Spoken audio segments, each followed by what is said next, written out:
Good morning and welcome to America's Home Cooking. I have Chaurice sausage that we made. Remember when I made it in earlier videos? Well, I am going to take a pound of this because I told you I divided it up.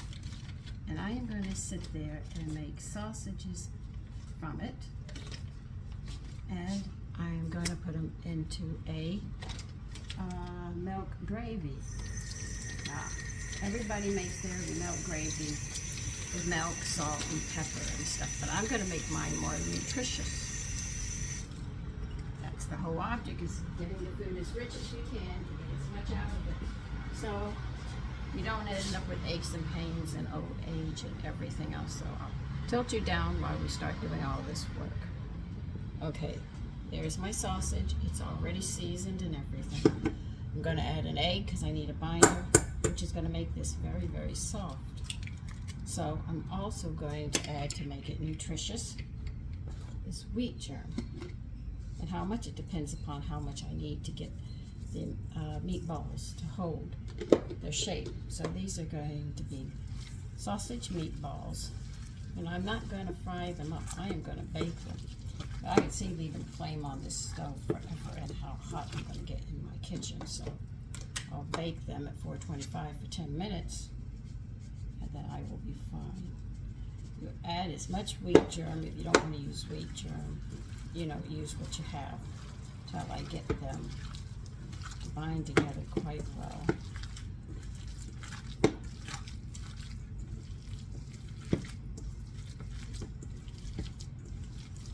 And because there'll be no drippings, it'll be a buttery milk gravy that I'm making, and I'm putting this over rice. So you could put it over biscuits. I have to decide if I want to have that oven on again. But I'll probably put it over rice because I have rice already mixed. And I'm winding down to when I'll be going shopping. So far I think I've added about, I think it's a half a cup of wheat germ, which will make this a little drier for me. Yeah. I hope you stayed safe yesterday in this weather. I had a friend who told me he had to take care of the yard, man. He said I came in red. I'm sure he was red like a lobster. This weather's crazy. But I understand the weather.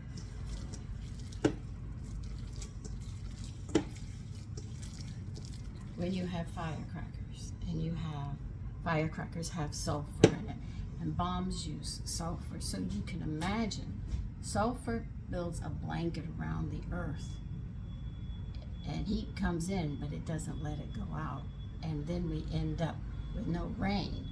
The sulfur has to diminish before we can get any rain. And that's why we have this extremely hot weather.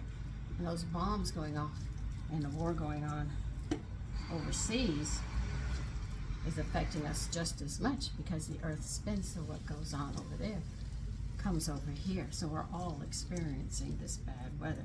And when we do get the rains, you can get floods because the ground is so dry, you can get mudslides and everything else. So this becomes a real hazard, and we're actually doing it to ourselves. And that phrase that I said, people say cows farts, sit there, it's just the same. When people say butterfly wings, animals are the cause of pollution. No, they're not. We are our own problem, and it's something we really have to face up to. Your comfort is causing the problems.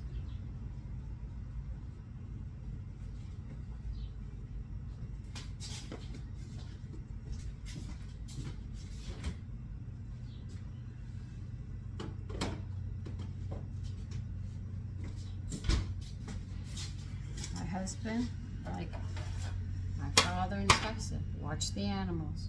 When it's hot, they're quiet. Now I'm going to make meatballs. You make meatballs any size you want. Don't worry, I'll turn the oven on in a bit. I want to get some of this done so it'll be near what I wanted at the time. I'm making mine about this large.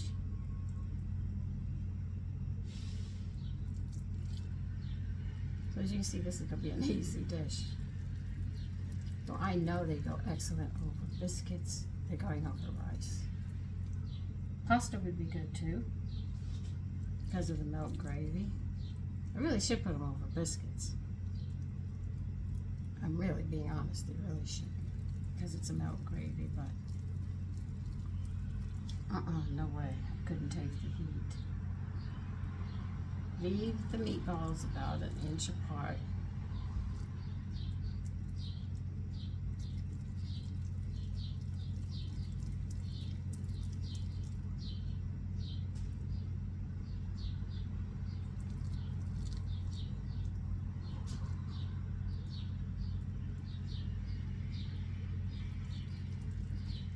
I have some ground turkey. Maybe I should make bolognese with turkey, because when you read up a bolognese, they say they used any kind of game they could find, so that means even venison would go well. Wild turkey, would domestic turkey go good with it? That'd be interesting to try and see what we get.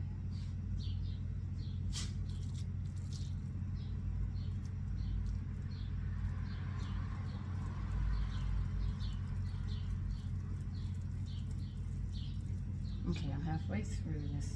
Now I'm going to turn that oven on. It's going to be on the shortest time possible.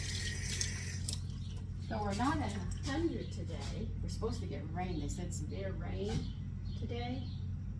And I could actually see it. 425 is where you go for this.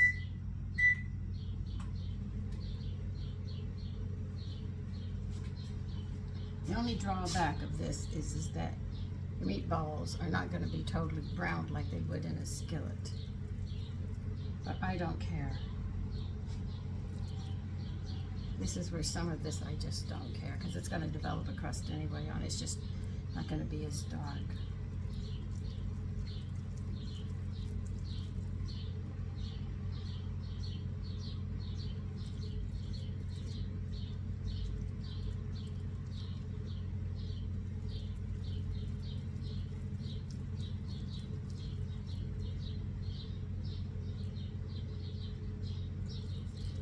I might get 15 or 18, but these are larger than the other ones I made, and that's more than enough for us.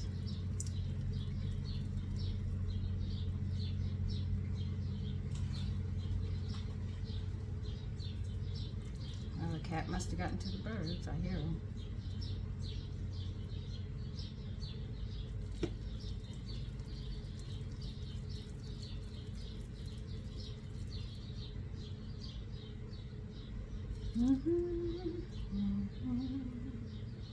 Now the reason you saw me add the wheat germ is my binder. Most people use breadcrumbs. If you have whole wheat bread and do it, it's as good as having wheat germ. I'm not talking about the whole wheat bread you buy in the store.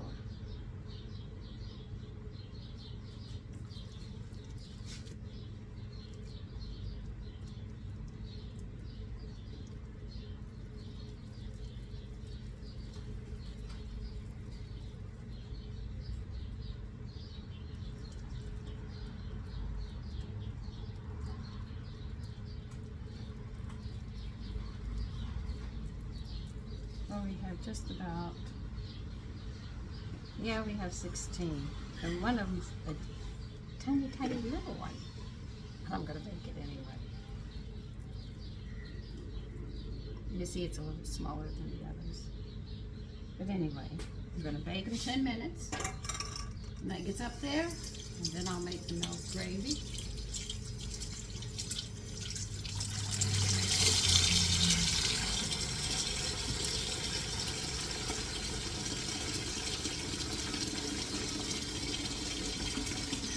See, I know sometimes my mother used to take the sausage out of the casing and brown it and make it milk gravy.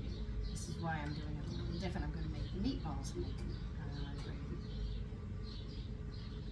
So we're just waiting for the oven, and then we'll put them in for 10 minutes, and that'll be it. And then we'll move to the milk gravy. So I'm going to pause you for now because we're just waiting for that. Okay, they're done. I have them down here. I'll show them to you. They're not completely cooked, but they will hold together now when we go to make the milk gravy. I've got to get this somewhere else. Give me a bit. Okay, you're going to need a stick of butter, and you're going to put it in a pan. Whatever pan we're going to be making a roux, a simple roux, which we will make and turn it into a cream sauce. And remember, when I use the term roux, it means it's 50-50, equal amounts of flour to butter. A stick of butter is a half a cup, so I will be adding a half a cup of flour into it.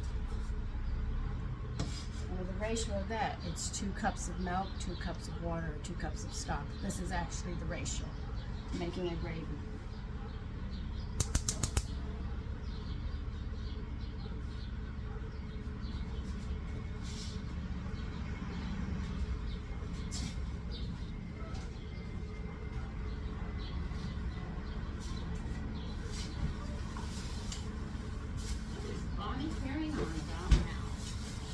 Hold on a minute.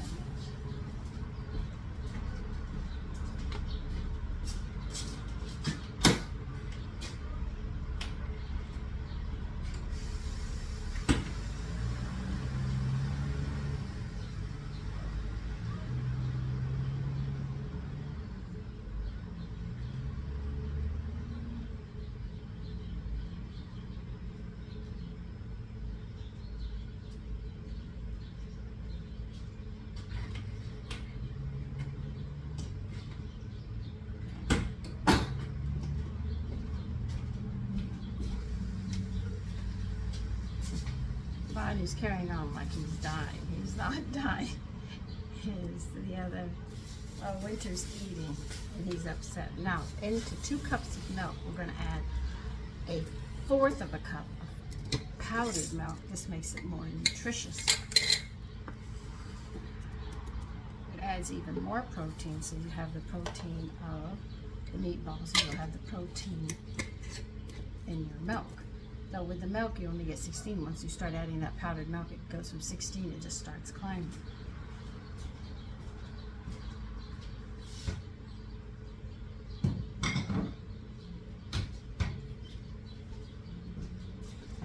And let's see. See, you can see the powdered milk sitting on top of it. We'll be a little heavy-handed with pepper. I usually am. I'm sure you can say, oh yeah, you're very heavy.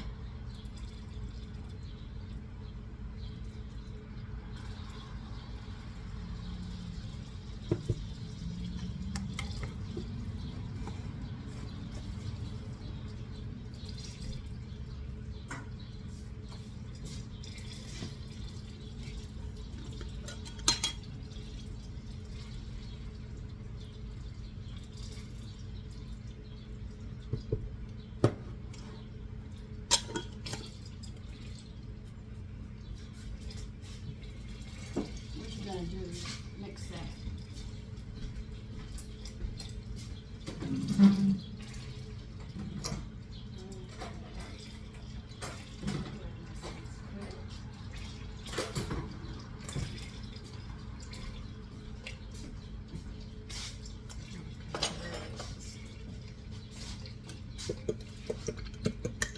You don't have to worry about the buttermilk. Buttermilk. I just had a glass. You don't have to worry about the powdered milk lumping. Now, I'm using, for the half a cup of flour, I am going to use 1/4 of a cup of whole wheat and 1/4 of a cup of all-purpose. So it'll be a light color.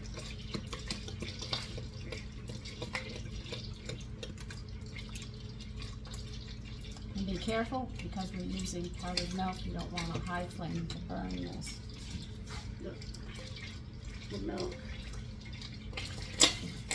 That's water in the butter, and I hate that.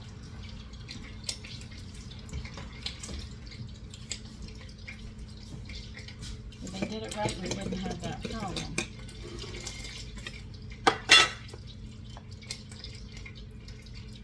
So if your butter's splattered, it's because there's water in it. And water would give weight to the butter, so you'd be getting less butter that you're paying for.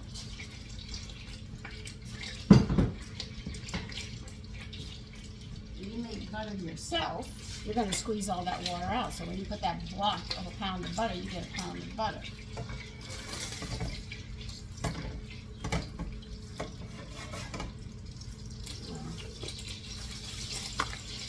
I'm going to have to bring you over here. I know you're going to get dizzy from me doing all this. Add a fourth of a cup of white flour.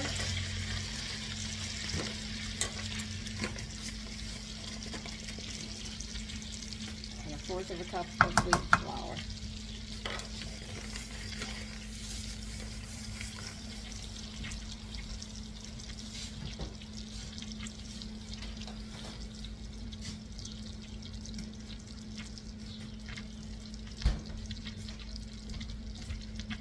Now what you're going to do,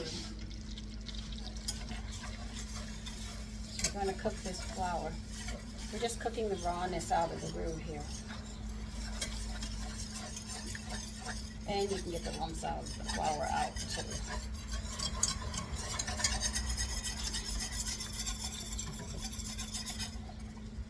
So a whisk is really good. Makes your work easier. A lot of this equipment that you get in the kitchen is to make your job easier.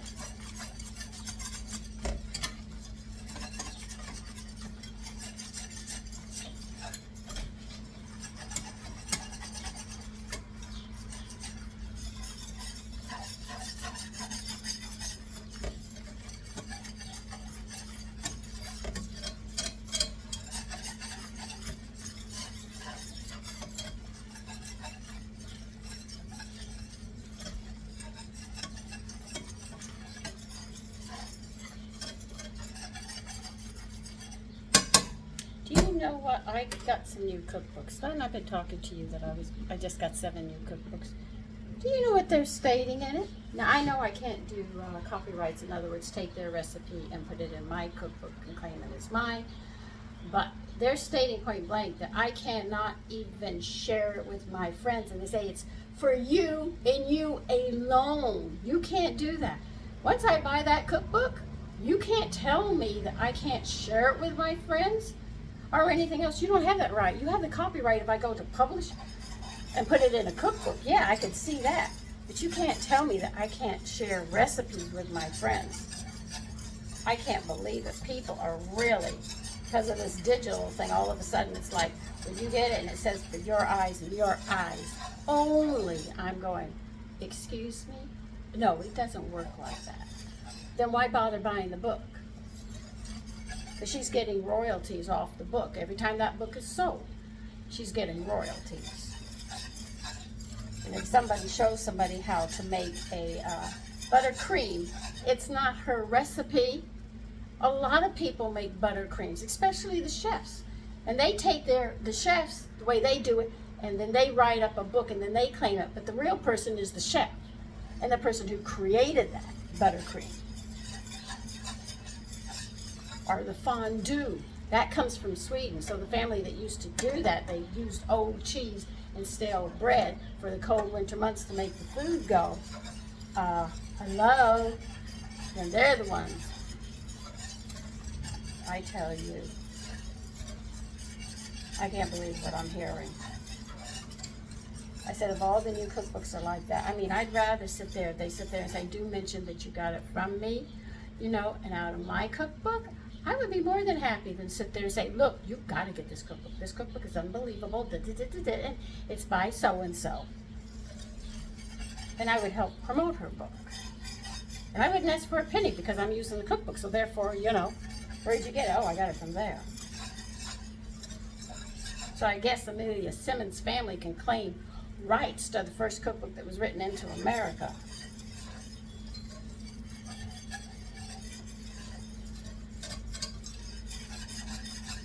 You ought to read those things. Now, I know copyright, you know, I can't sit there and publish a book and sit there and claim it's mine. No, I can't. Now, if I take that recipe and change it, it becomes mine.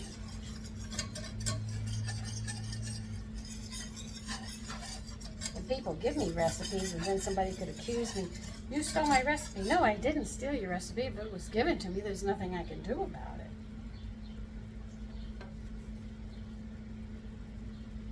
Now, let me see if I can actually read that to you, where I found it.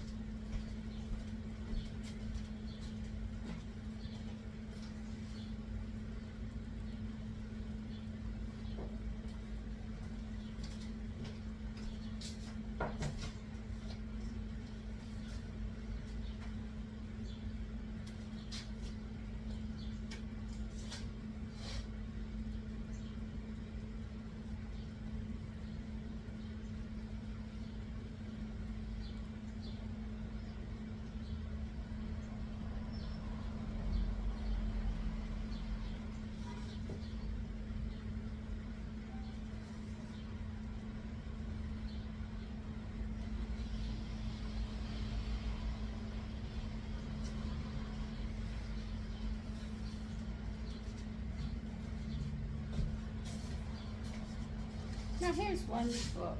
It's really good. It says, no portion of this book may be reproduced in any form without written permission from the publisher or author. In other words, you cannot reproduce this book. So this is a good book. I can understand it. I have more cookbooks coming in too.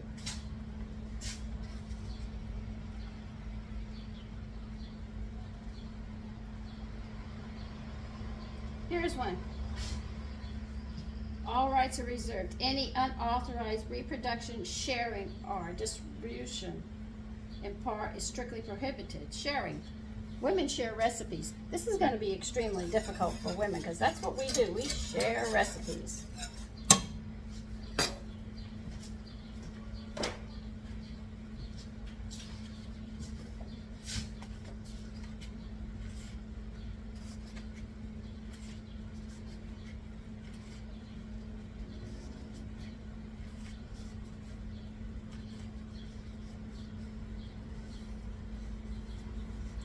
You are not allowed to amend, distribute, sell, use, quote, or paraphrase any of its part without written consent. In other words, just for you and nobody else.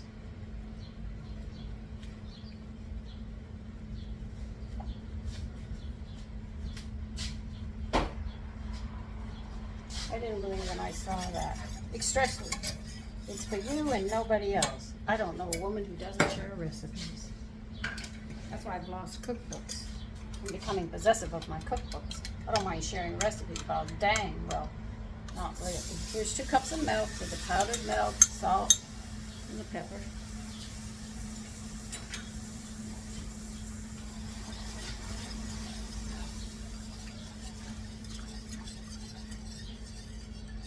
I was just surprised.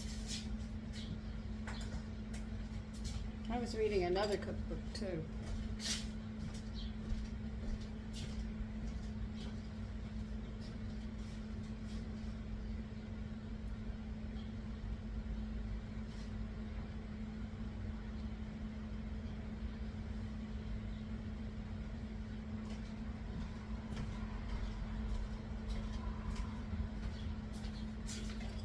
Now these people are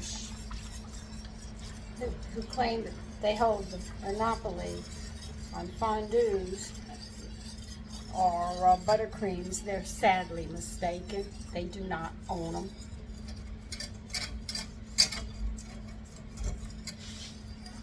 Once you put it in a book, you know it's going to be shared.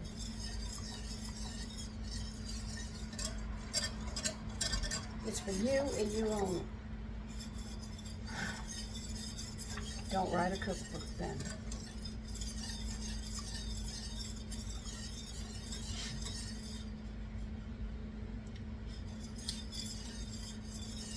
I like buttercream.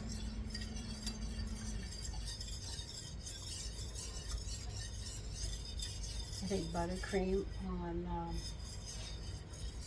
cupcakes are really, really nice. I'm not good at decorating them. I went and bought stuff to help them.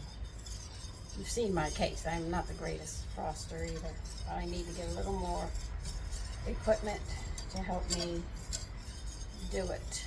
And I'm going to add more milk because this is a little too thick for me.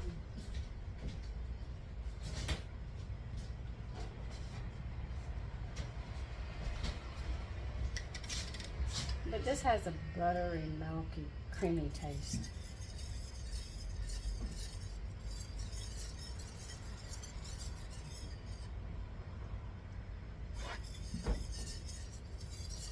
I'm just doing the texture now, what I want.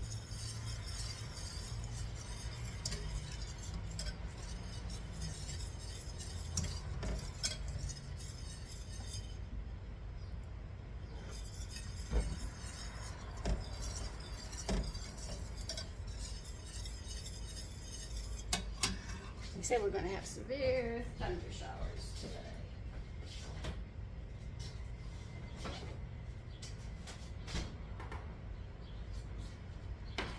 They've been saying that for a couple of days now.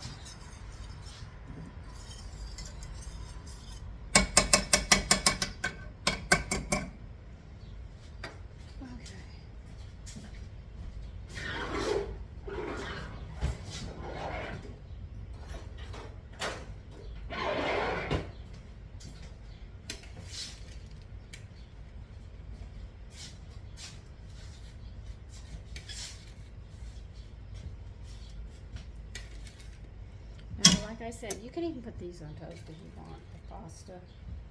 But I just have leftover rice. Like I said, I'm not really cooking today because we're still in this heat. I'm going to take the shortest cuts I can, but still make the food nutritious and feed my family.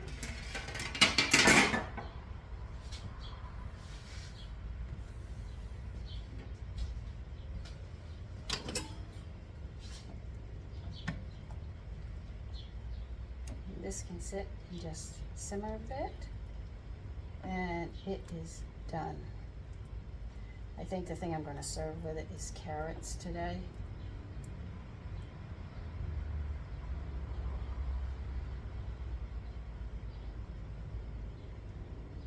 This is actually sausage and a meat. Sausage and a cream gravy, or a milk gravy if you wish to say. And that's pretty much it. I'm just going to heat those up because I know they're pretty much done at this point. The little bit that's left in them to cook can be done real quick. Just be careful you keep it on a low flame while you're finishing cooking these, or you're going to end up burning that milk gravy, which you don't want. So listen, you take care and have a great day.